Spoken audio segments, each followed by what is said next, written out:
L'ascension d'un génie, un récit de Steve Jobs.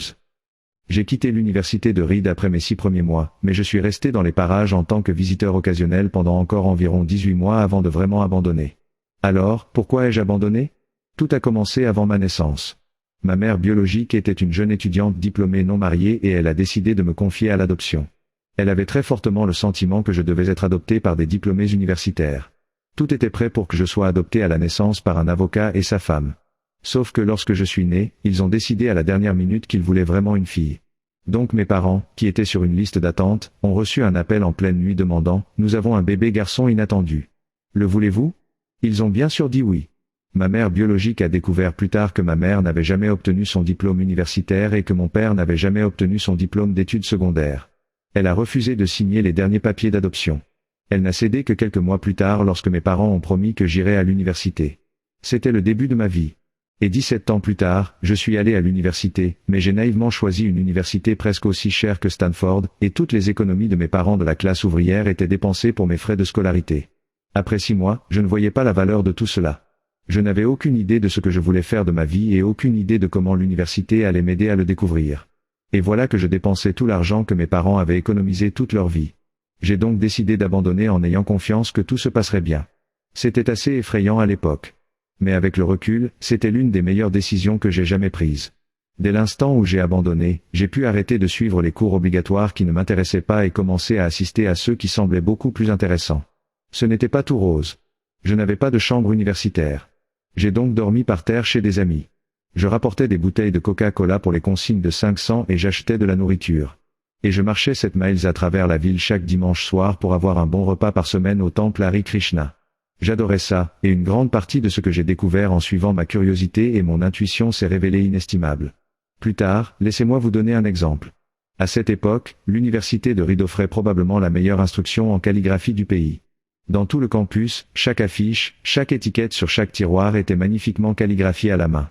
Parce que j'avais abandonné et que je n'avais pas à suivre les cours normaux, j'ai décidé de prendre un cours de calligraphie pour apprendre à le faire. J'ai appris les polices à empattement et sans empattement, la variation de l'espace entre différentes combinaisons de lettres, ce qui fait que la typographie est excellente. C'était magnifique, historique, artistiquement subtil d'une manière que la science ne peut pas capturer. Et je l'ai trouvé fascinant. Rien de tout cela n'avait le moindre espoir d'une application pratique dans ma vie. Mais 10 ans plus tard, lorsque nous concevions le premier ordinateur Macintosh, tout cela m'est revenu et nous l'avons intégré dans le Mac.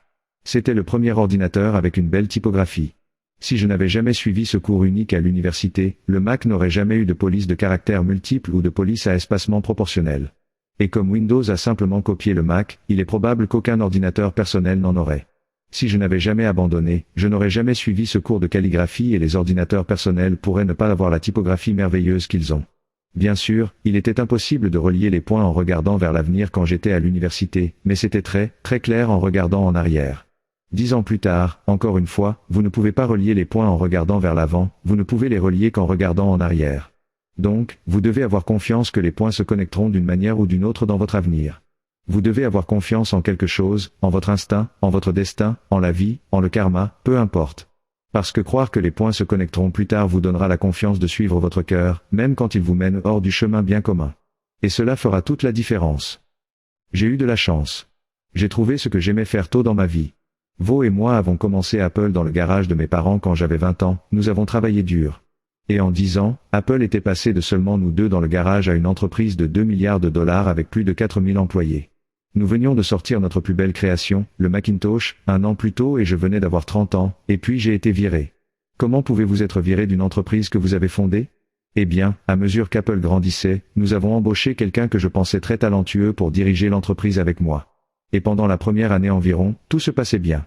Mais ensuite, nos visions de l'avenir ont commencé à diverger et finalement nous nous sommes disputés, et lorsque nous l'avons fait, notre conseil d'administration a pris parti pour lui. Donc, à 30 ans, j'étais dehors, et de manière très publique. Ce qui avait été le centre de ma vie d'adulte entière avait disparu, et c'était dévastateur. Je ne savais vraiment pas quoi faire pendant quelques mois. J'ai ressenti que j'avais laissé tomber la génération précédente d'entrepreneurs, que j'avais laissé tomber le bâton alors qu'il me passait entre les mains. J'ai rencontré David Packard et Bob Noyce et j'ai essayé de m'excuser d'avoir tellement merdé. J'étais un échec notoire, et j'ai même pensé à fuir la vallée, mais quelque chose a commencé à me frapper lentement. J'aimais toujours ce que je faisais. Les événements chez Apple n'avaient pas changé cela d'un iota. J'avais été rejeté, mais j'étais toujours amoureux. Et donc j'ai décidé de recommencer. Je ne le voyais pas à l'époque.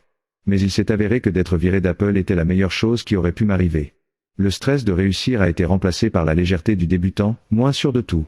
Cela m'a libéré pour entrer dans l'une des périodes les plus créatives de ma vie. Au cours des 5 prochaines années, j'ai créé une entreprise appelée Next, une autre entreprise appelée Pixar et suis tombé amoureux d'une femme incroyable qui deviendrait ma femme. Pixar a ensuite créé le premier long métrage d'animation informatique au monde, Toy Story, et est aujourd'hui le studio d'animation le plus réussi au monde. Suite à une succession remarquable d'événements, Apple a acheté Next et je suis retourné chez Apple, et la technologie que nous avons développée chez Next est au cœur de la renaissance actuelle d'Apple. Lorraine et moi avons une merveilleuse famille ensemble. Je suis presque certain que rien de tout cela ne serait arrivé si je n'avais pas été viré d'Apple. C'était une médecine vraiment amère. Mais je suppose que le patient en avait besoin. Parfois, la vie va vous frapper à la tête avec une brique. Ne perdez pas l'espoir. Je suis convaincu que la seule chose qui m'a fait avancer, c'est que j'aimais ce que je faisais. Vous devez trouver ce que vous aimez, et c'est aussi vrai pour le travail que pour les amours. Votre travail va occuper une grande partie de votre vie. Et la seule façon d'être vraiment satisfait, c'est de faire ce que vous croyez être un excellent travail. Et la seule façon de faire un excellent travail, c'est d'aimer ce que vous faites. Si vous ne l'avez pas encore trouvé, continuez à chercher et ne vous contentez pas, comme pour toutes les questions de cœur, vous saurez quand vous le trouverez et comme toute grande relation, cela ne fait que s'améliorer au fil des années. Donc, continuez à chercher, ne vous résignez pas. Ne laissez pas le bruit des opinions des autres étouffer votre propre voix intérieure. Et le plus important, ayez le courage de suivre votre cœur et votre intuition. Ils savent déjà d'une certaine manière ce que vous voulez vraiment devenir. Tout le reste est secondaire. Restez affamé, restez fou.